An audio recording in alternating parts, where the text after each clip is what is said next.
Dengarkan kisah khabarana camen masa kerajaan Nabi Sulaiman. Ni baksi uro Nabi Ja'men ka dengan angin sajana serta.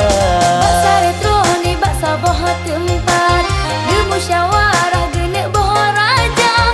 Nabi dia tanya bak mandum cicen toh sarekat temlon boh ke raja. Nabi dia tanya bak mandum cicen toh sarekat temlon boh ke raja. Seot po jampo tuanku ampun nyempet si gamlon tabu ke raja. Sebab si gamlun rupa cedak tatat lagi ngen hebat ngebule mata. Mata je bulan babah kue lempah tak sampai si gam ke raja. Nabi Sulaiman masa yang tersuhen nekem dum cicem lain surat memburah.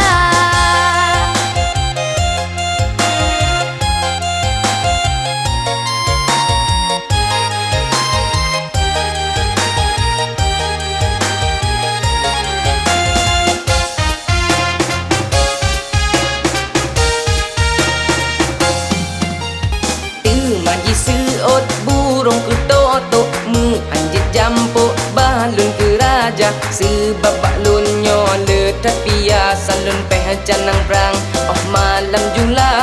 Lenyam je seot tak beragam hana mesosok lagi ke raja. Sedangkan dilon ku biar bersohana si buruk lagi ke raja.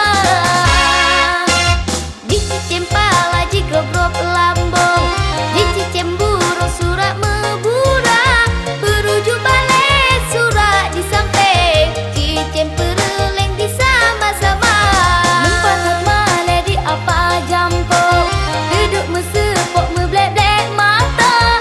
Malai je tak dengan rakan hana meoban cukup tak gurau. Cuma didame oleh kedidi si raja wali dan ke raja.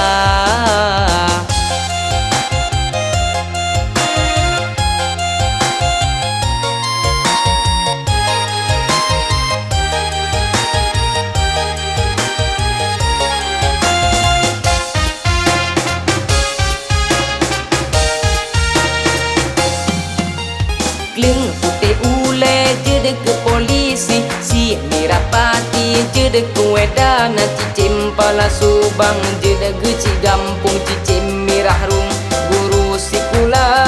Dicicim tulo jejak penerangan cicim rajangan bau ke panglima. Dicicim bru-bru bau ke mak bidan sebab digopnyan gekuat-kuat. Dengarkan kisah khabarana camen masa kerajaan Nabi mulia. Masa kerajaan Nabi Sulaiman yang amat hukuman bersigam dunia. Ni baksi urun Nabi Ja'men kan dengan angin sajan serta. Kan Nabi neduk atas kurusi angin bapot leban siklep mata. Allahu Allah, Allahu Rahman, Nabi Sulaiman yang kaya raya.